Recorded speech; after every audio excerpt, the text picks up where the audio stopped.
देखिए आप लोग के बीच में ये प्रश्न जो लेकर आए हैं वृत्तों से संबंधित क्षेत्रफल और उनके आयतन, ये चैप्टर आप लोग पढ़े होंगे। उस चैप्टर से ये प्रश्न ऑब्जेक्टिव टाइप का क्वेश्चन लेकर आया हुआ हूँ। इसे आप लोग ध्यान से देखें और मैं वैसे वैसे चीज़ों को, वैसे वैसे टॉपिकों को आप लोग के बीच में मैं रखूँगा जिससे आप लोग को बेहतर हो समझने में। यानी एक तरह से कहिए कि वो आपको बेहतर ढंग से वो बनाने का एक तरीका मिल जाए। जैसे देखिए यहाँ पहला क्वेश्चन दिया हुआ है कि बेलन तथा शंकु के आधार वृत्त के त्रिज्या के अनुपात 3:4 है। यानी बेलन और शंकु जो है उसके आधार की जो त्रिज्या दिया है वो 3:4 के अनुपात में है। ठीक, अब क्या करना है कि उसके बाद यहाँ पर दिया है कि उनकी ऊंचाई का अनुपात क्रमशः 2:3 है। उनकी ऊंचाई जो दिया है ये 2:3 में दिया है। और एक बात आप लोग ध्यान से सुनिए कि जब आयतन पूछ रहा है तो आपको कुछ ना करें, पहले इसको इसमें गुना कर देना है। आयतन का भी यहाँ पर देखिए, यहाँ लिखा हुआ आयतन का अनुपात ज्ञात करें, तो जब आयतन का अनुपात पूछ रहा है तो कुछ ना करना है, पहले इसको इसमें गुना कर दें या फिर इसको इसमें गुना कर दें, आपका आंसर रेडी है। कभी भी इस तरह का प्रश्न एकदम क्लियर आप लोग आराम से इसे बना देंगे। तो 3 में 3 ले गुना करिए 9:4 में 2 ले गुना कर दीजिए 8, 9:8। ऑप्शन नंबर ए आपका राइट आंसर हुआ। आया होगा समझ में?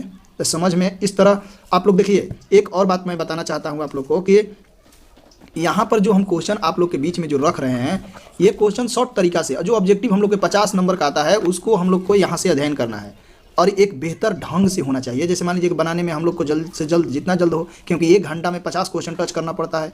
तो इस तरह बोर्ड मॉडल क्वेश्चन हम आप लोग के बीच में ला रहा हूँ, जो अधिकांशतः आप लोग को एग्जाम में एकदम श्योरली मैं कह रहा हूँ कि आप यदि मेरे वीडियो को ध्यान से देख रहे होंगे तो आप लोग आराम से इसे पढ़ लेंगे, आराम से वहाँ मारेंगे। तो मैं बहुत सारा वीडियो हर चैप्टर का ऑब्जेक्टिव का शॉर्ट बताया हूँ जो आप जल्द से जल्द और जल्दी हल करेंगे। तो अब देखते हैं दूसरा प्रश्न। यहाँ दूसरा दिया है कि यदि किसी घनाभ की लंबाई l, चौड़ाई b और ऊंचाई h, तो आप लोग को मालूम है कि घनाभ का लंबाई दिया है l, चौड़ाई दिया है b, ऊंचाई दिया है h, तो घनाभ का आयतन क्या होगा? तो LBH।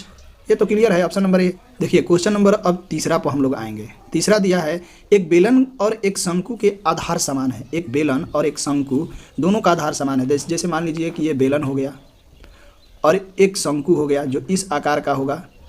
जैसे कि यहाँ पर आप देख रहे हैं एक बेलन और एक शंकु दोनों समान है, यानी बराबर हैं। तब ये क्या कह रहा है कि बेलन और शंकु का आधार समान है और उसकी ऊंचाई भी समान है, ऊंचाई भी सेम है। तो कह रहा है तो उनके आयतनों का अनुपात क्या होगा? तो बेलन और शंकु के आयतन का अनुपात, तो बेलन के सूत्र होता है πr² h और शंकु के सूत्र होता है 1/3 πr² h।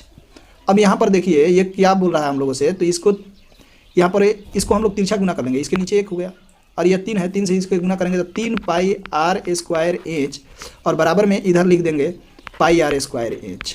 अब क्या करेंगे, h समान है, कट गया, पाई से पाई कट गया और आधार भी समान है तो हम लोग यहाँ r भी कटा लेंगे। अब देखिए इधर 3 है और इधर इस साइड में क्या बचा है 1, तो 1 को इधर लाएंगे तो 3/1 होगा, 3/1 होगा। 1 को इधर लाएंगे इस साइड में, तो इसका मतलब कि 3:1 किस ऑप्शन में है? तो ऑप्शन नंबर बी हम लोग का राइट आंसर हुआ। अब देखते हैं अगले प्रश्न को।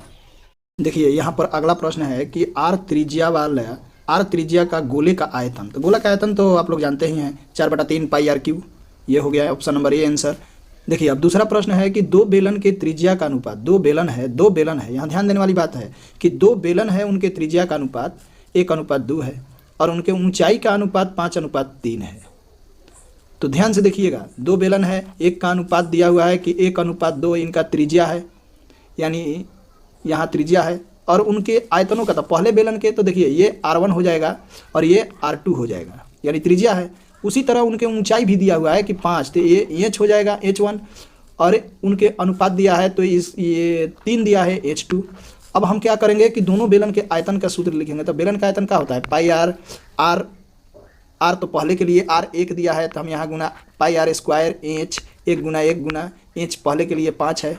और फिर उसी तरह दूसरे के लिए आएंगे तो दूसरा के लिए πr², तो r दिया है, दूसरे के लिए r यहाँ 2 दिया हुआ है तो 2 गुना 2 कर देंगे और h दिया है 3 तो 3 कर देंगे और पाई से पाई ये कट गया, 3 दूनी 6, 6 दूनी 12, यानी ऊपर में बचा 5 और नीचे में हुआ 12, 5:12। Option number C right answer हुआ। अब देखते हैं अगला प्रश्न। अब अगला प्रश्न है समान ऊंचाई वाले 2 बेलन के आयतनों का अनुपात 9:16 है। तो आयतन का अनुपात दे दिया है 9:16 दे दिया, तो उनके वक्र पृष्ठ के क्षेत्रफलों का अनुपात क्या होगा? तो उनके वक्र पृष्ठ के आयतन तो दे दिया, यहाँ पर देखिए दिया है कि दो समान ऊंचाई वाले दो बेलन के आयतन दिया है 9:16, 9:16 दिया है। तो त्रिज्या निकाल लेंगे, तो ये दोनों का वर्ग निकालेंगे तो होगा 3:4।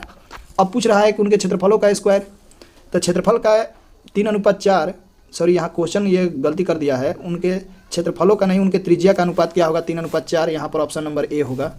यहाँ पर ये क्वेश्चन गलती कर दिया है, और यह आयतन का भी अनुपात नहीं है, ये यहाँ पर यह क्षेत्रफल का अनुपात देना चाहिए था उसको।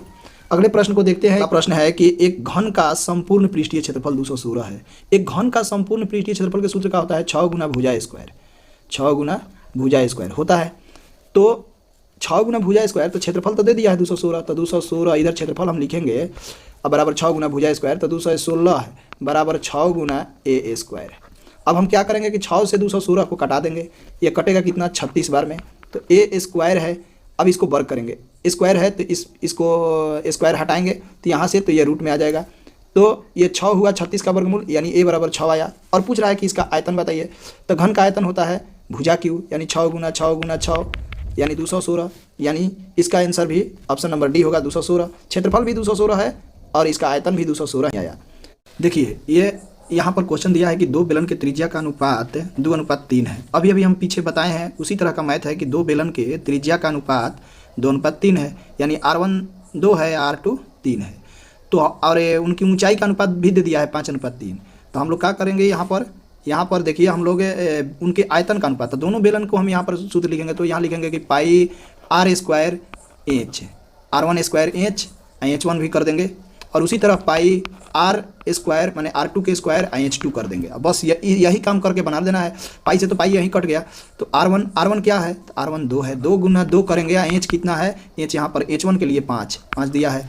और उसी तरह हम यहाँ पर नीचे भी आके करेंगे कि R2 स्क्वायर, तो R2 3 है, 3 गुना 3 गुना H कितना है, H दिया है 3। अब हम क्या करेंगे कि 2 दूनी 4, 4 5 20, और नीचे तितरी का 9 9 27, यानी 20/27 यानी 20:27 कहाँ दिया है, तो ऑप्शन नंबर डी है। अब देखिए यहाँ पर क्या दिया हुआ है कि यहाँ पर दिया है कि अगला प्रश्न यहाँ पर देखते हैं, तो गोला के संपूर्ण पृष्ठ का क्षेत्रफल निम्न में से कौन होगा अगर त्रिज्या r हो। यानी इस तरह हम लोग को यहाँ पर भूलवाता है कि अगर त्रिज्या मान लीजिए कि r हो तो गोला का संपूर्ण पृष्ठीय क्षेत्रफल क्या होगा। संपूर्ण तो हम लोग याद भी किए होंगे कि 4πr² होता है, तो समझ में आ गया। अगला देखते हैं, दो घन के आयतन, दो घन है, दो घन के आयतन में 1:8 का अनुपात है, आयतन है 1:8 का अनुपात है। तो उनके कोर, यानी एक तरह से हम लोग कहेंगे उनके त्रिज्या का, कोर का मतलब होता है कि घन के किनारा। तो जैसे हम लोग पिछला अध्याय में पृष्ठीय क्षेत्रफल में हम लोग पढ़ रहे थे, तो उस समय हम लोग यहाँ पर एक चीज़ ध्यान दिए थे कि इसको वर्गमूल निकालते थे, लेकिन इसको अब घन निकालेंगे। इसी तरह का प्रश्न यदि देगा और कहेगा कि कोर का अनुपात क्या होगा, तो यहाँ पर हम लोग घन निकालेंगे। घन का मतलब होता है कि 1 को 3 बार गुना करेंगे तो 1 ही आएगा, और अनुपात 8 को खंड करेंगे तो 2 गुना 2 गुना 2 होगा, और इसको गुना करेंगे तो 8 आएगा। और यहाँ जो 3 लिखा है, ये जो यहाँ पर जो 3 लिखा हुआ है, 3 का वैल्यू होता है कि 3 गो के 1 मानिए, तो ये 3 गो 1 है तो 1 मान लिए।